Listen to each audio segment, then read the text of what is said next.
మండల పరిధిలోని ఎంఆర్ఎఫ్ పరిశ్రమలో కార్మికుల ఉద్యోగ భద్రత, సంక్షేమం కోసం యాజమాన్యంపై పోరాడాలంటే కొత్తగొల్ల చంద్రశేఖర్ నాయకత్వాన్ని బలపరచాలని కోరారు. మంగళవారం నాడు ఎంఆర్ఎఫ్ పరిశ్రమ వద్ద గేట్ మీటింగ్ నిర్వహించారు. ఈ సందర్భంగా కేపీఎస్ యూనియన్ అధ్యక్షుడు కొత్తగొల్ల చంద్రశేఖర్ మాట్లాడుతూ ఈ నెల 28వ తేదీన జరిగే ఎంఆర్ఎఫ్ పరిశ్రమలో జరగబోయే కార్మికుల ఎన్నికల్లో కేపీఎస్ పులి గుర్తుపై ఓటు వేసి గెలిపించాలని ఆయన కోరారు.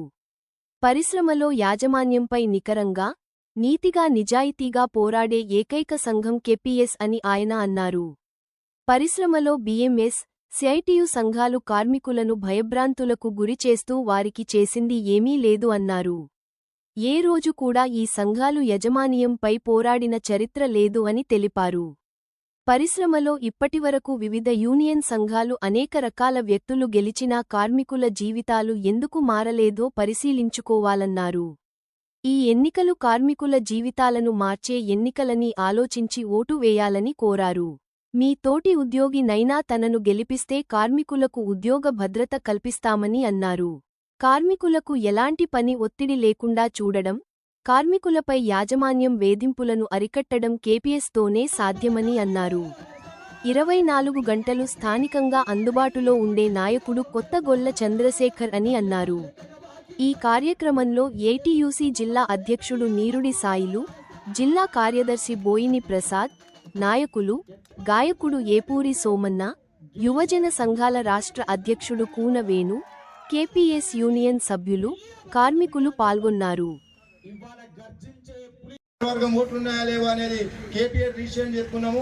దాని మీద పోటీ చేయాలి. తర్వాత కొన్ని రోజులకు అదే బిఎంఎస్ వాళ్ళు మా యొక్క పౌరవ్ శ్రీనివాస్ రెడ్డి ద్వారా మరి నన్ను ప్రెసిడెంట్ ఉండమని, బిఎంఎస్ మీద ప్రెసిడెంట్ ఉండమని చెప్పేసి అవకాశం ఇచ్చిండ్రు. మరి నేను స్వార్థపరుని అయితే దాని మీద ప్రెసిడెంట్ పోతే నేను ప్రెసిడెంట్ కూడా అవుతా. మరి ఆ రకంగా చూసినా మరి అంతకుముందు కూడా ఒకసారి ఖాళీ ప్రెసిడెంట్ ఉన్నప్పుడు మరి అన్ని ఎలక్షన్లు కాకూడదని చెప్పేసి మేనేజ్మెంట్ అందరినీ ఖాళీను మరి ఆరూరు దీనును, రమేష్ రెడ్డిని, మరి దిగోల్ రాములు, మోతేర్ని, ఇట్లా అప్పుడున్న పాత లీడర్ అన్న ప్రతాప్ గౌడ్ వీళ్ళందరినీ పిలిపించేసి కృపదానం క్యాబిన్లో కూర్చోబెట్టి నన్ను ప్రెసిడెంట్గా అమ్ముకున్నాను. అక్కడ లేదు. అక్కడ ఏమని చెప్పినా ఎంఆర్ఎఫ్లో కార్మికులకు ఎన్నికల ద్వారానే గుర్తింపు పొందాలి, ఎన్నికల ద్వారానే అధ్యక్షుడు కావాలి, యూనియన్ కావాలి. మరి 2 సంవత్సరాలకు ఒకసారి ఎలక్షన్, గతంలో 4 సంవత్సరాలకు ఒకసారి ఎలక్షన్లు ఉండే, 2 సంవత్సరాలకు ఒకసారి బయలా మార్చి వాళ్ళే చేసిండ్రు. ఎలక్షన్లు అయినాక మరి గతంలో వాళ్ళు మా మీద గెలిచినాక మరి గెలిచి వారానికి మరి సదాదిపేటలో, మరి సంగారెడ్డిలో, జైరాబాద్లో వారం మీటింగ్లు పెట్టేసి మరి రీచేంజ్ చేస్తే ఇది వస్తుంది అది వస్తుంది అని చెప్పేసి గత 16 సంవత్సరాల దాకా పోటీ చేసినాం అందరం. మరి దాని మీద గెలిచి మరి 680 ఓట్లు పడ్డాక 2 సంవత్సరాలు తిరగకముందే 60 ఓట్లకు పడి 16 ఏళ్ల దాకా పత్తా లేకుండా పోయిన చుక్కారాములు ఈ రోజు సత్య ప్రమాణం చెప్తా ఎక్కడంటే అక్కడ వాళ్ళని కావాలంటే రమ్మని, ఏదంటే ఆడ చర్చ పెట్టు. 4 సార్లు 4 యూనియన్ ఎలక్షన్లప్పుడు నన్ను బతులాడి, 2 యూనియన్ ఎలక్షన్లప్పుడు ఆ మేనేజ్మెంట్ చెప్పడమా, అక్కడున్న కొందరు వర్కర్లు వాళ్ళ పార్టీ వాళ్ళు చెప్పడం వల్ల విడిపోయినాం. మళ్ళా తర్వాత మరి బిఎంఎస్ వాళ్ళు నన్ను సంప్రదించి మరి నన్ను బిఎంఎస్ మనం కలిసి పోటీ చేద్దామని చెప్పారు. పోటీ చేద్దామని అంటే సగం పోటీ మా కేపీఎస్ పార్టీ మీద మరి బిఎంఎస్ రాష్ట్ర అధ్యక్షుడైన మల్లేశం సార్ గారిని అధ్యక్షుడు ఉందంటే లే మా పార్టీ మీద లేదు కేపీఎస్ అన్నది. మరి నేను తీసుకున్నానా? మరి మీరు చూసారు డబ్బు రూపకంగా రకరకాల రాజకీయ నాయకులు మేనేజ్మెంట్ నా దగ్గరకు వచ్చి డబ్బు పట్టుకొని వచ్చారు. నేను ముట్టుకోలేను. ఎందుకంటే చిన్న ఏళ్ళున్నా నన్ను నమ్మిన వాళ్ళు ఉన్నారు. నేను ఎక్కడ కూడా స్వార్థానికి పోలేను. మీ గ్రూప్గా మిమ్మల్ని అందరినీ నేను తోడుగా, మీ ద్వారా ఈ స్థాయికి ఈ పేరు వచ్చిందని అంటే మీ ద్వారా ఇది సత్య ప్రమాణం. ఎందుకంటే ఒక్క చిల్లిపైద నాకైతే ఏ రకమైన అలవాటు లేదు. ఛాయ్ దాకా ఎవరిని కూడా మీకు తెలుసు పని చేసి మరి ఎవరైనా దూతాల్లో తాగిండొచ్చు, కానీ నా ఎంబడి ఉన్న వాళ్ళు కూడా చాలా మంచోళ్ళు. వాస్తవంగా వాళ్ళ ద్వారానే ఈరోజు మరి నేను ఒక సామెత చెప్తా, చెట్టుకు కొమ్మలు ఎంత అందమో కింద వేలు కూడా అంతే. వేలు అనేటి నా ఎంబడి తిరిగిన నా యొక్క మిత్రులు కార్మిక పోరాట సమితి వాళ్ళు మరి కొమ్మలు అనేటి చెట్టు అందానికి మరి ఇక్కడ ఉన్న నా కోట్లేసే మీరు అందరూ మరి ఆ చెట్టు అందంకు మొద్దు ఉండాలి సరిగ్గానంటేనే ఆ బరువు మోసే మొద్దు నేనైనా కనుక మీరు అందరు ఇది గుర్తించాలి. ఎందుకంటే ఈ రోజు ఈ స్థాయికి ఎదిగినాం. మరి నిన్న ఒక ఆయన అగ్రిమెంట్ చేస్తానని అంటున్నాడు చుక్కరాములు అనేట ఆయన.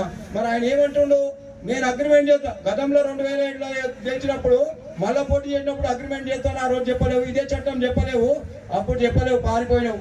16 ఏళ్ళ నాటికి వచ్చినావు. 2 సార్లు మా ఎంబడి వచ్చి ఒకసారి ప్రెసిడెంట్, నేను అడ్వైజర్ ఉంటా అంటే ప్రెసిడెంట్ ఇచ్చిన, ఇస్తే ఓకే అది అయిపోయినావు. అయిపోయినాక మళ్ళా దానికి మా పార్టీని విలీనం చేయన్నావు, చెయ్యన్నా నేనే ప్రెసిడెంట్ ఇలా పట్టినా నీకు చెయ్యాను ఉంటుండే లేకపోతే నేను ప్రెసిడెంట్కి ఇలా పడ్డా. మళ్ళీ కొన్ని రోజులు చెన్నై ప్రకాశం చెన్నైకి నుంచి వచ్చినా ఆయన మేధో శక్తిని ఉపయోగించి కార్మికులు లాభం చేద్దాం అనుకుంటున్నా, మరి ఏం చేద్దాం అనుకుంటున్నా. కానీ నువ్వు మాత్రం ఇక్కడ ఉన్న ట్రేడ్ యూనియన్లలో గెలిపించుకో అంటున్నావు. మరి కంపెనీలో లోకల్గా ఉన్న కంపెనీలో అందుబాటులో ఉంటాడని కార్మికులు అంటుంటే నన్ను ఏదో రౌడీగా చిత్రీకరించి లోకల్ అంటున్నావు అని నీ స్టేజ్ల మీద లోకల్ ఉన్న నాయకులంతా నేను లోకల్ అని చెప్పుకుంటున్నారు. అది కరెక్ట్ కాదు. కొట్లాడాల కోసం లోకల్ కాదు, పని కోసం చెప్పారు, అందుబాటులో ఉంటాడని చెప్పారు.